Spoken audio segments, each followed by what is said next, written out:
92 ہجری سے پہلے ہمارے ملک میں اسلام داخل ہو چکا تھا۔ جنوبی ہند جتنا ساحلی بیلٹ ہے، گجرات کا علاقہ، سری لنکا کا علاقہ، مالدیپ کا علاقہ، یہ کاٹھیا واڑ کا علاقہ، یہاں یمن کے تاجروں نے اسلام پھیلایا۔ ہمارا تاجر جھوٹ کے سوا کچھ نہیں جانتا، الا کچھ سچے بھی ہیں، سود کے سوا کچھ نہیں جانتا، کچھ اس سے بچے ہوئے بھی ہیں۔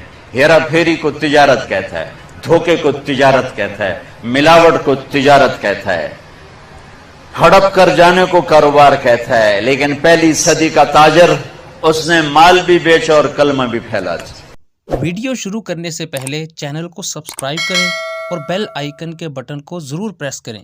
اگر ویڈیو اچھی لگے تو لائک اور شیئر ضرور کریں۔ روز قیامت تک انسان کے لیے مکمل دین یعنی دین اسلام کا ظہور تو جزیرہ نما عرب میں ہوا، مگر اس کے پیروکاروں اور مبلغین نے اس کو تمام نوع انسانی تک پہنچانے کے لیے دنیا بھر کا رخ کیا۔ اسلام نے عربوں کے رہن سہن اور اخلاق و اطوار کو بدل کر رکھ دیا تھا، اور عرب تاجر دنیا کے جس کونے میں بھی جاتے، وہاں کے باشندے ان تاجروں کے حسن سلوک سے متاثر ہوئے بغیر نہیں رہ سکتے تھے۔ بر صغیر پاک و ہند میں بھی اسلام کا آغاز عرب تاجروں سے ہوا۔ ان تاجروں سے متاثر ہو کر پہلے ساحل مالابار کی ریاست کے حکمران راجہ سامری نے اور بعد میں کالی کٹ کی بندرگاہ کے حکمران راجہ زمرون نے اسلام قبول کیا۔ جب ان حکمرانوں نے اسلام قبول کیا تو ان کی رعایا بھی اپنے حاکموں کی تقلید کرتے ہوئے مشرف با اسلام ہو گئی۔ اس کے بعد مسلمان مجاہدین نے یہاں قدم رکھے۔ حجاج بن یوسف کے دور میں جب راجہ دہر نے مسلمان قیدیوں کو آزاد کرانے سے انکار کیا تو 712 عیسوی میں محمد بن قاسم کی قیادت میں اسلامی لشکر نے صوبہ سندھ پر حملہ کر دیا، اور یوں صوبہ سندھ کو باب الاسلام کے نام سے پکارا جانے لگا۔ محمد بن قاسم نے صوبہ سندھ میں پہلی مسلم مرکزی حکومت قائم کی، لیکن پورے بر صغیر پاک و ہند میں پہلی مسلم حکومت کی بنیاد 1192 عیسوی میں سلطان شہاب الدین غوری کے غلام قطب الدین ایبک نے رکھی۔ محمد بن قاسم کے بعد عباسی خاندان نے سندھ پر 854 عیسوی تک حکومت کی۔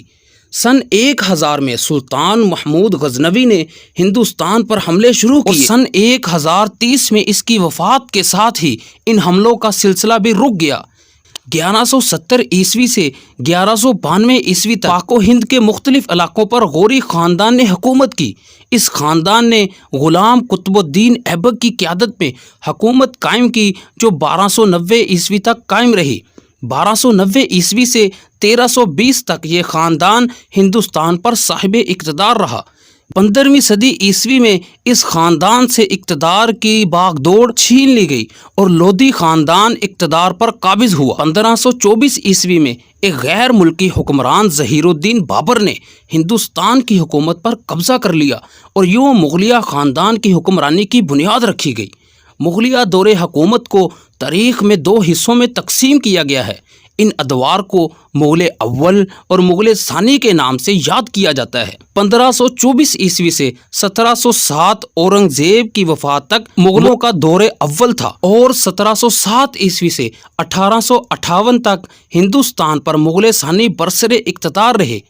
انگریزوں نے تجارت کی غرض سے بر صغیر میں قدم رکھے اور بہت ہی چلاکی اور ہوشیاری کے ساتھ ہندوستان پر قبضہ کرنا شروع کر دیا۔ 1947 تک برٹش ایسٹ انڈیا کمپنی کے نام سے حکومت کی۔ 1857 عیسوی میں جب ہندوستان کی عوام نے جنگ آزادی میں شکست کھائی تو ہندوستان پر انگریزوں کی حکومت اور بھی مضبوط ہو گئی، اور یوں انہوں نے ہندوستان کو براہ راست ملکہ برطانیہ کی تحویل میں دے دیا۔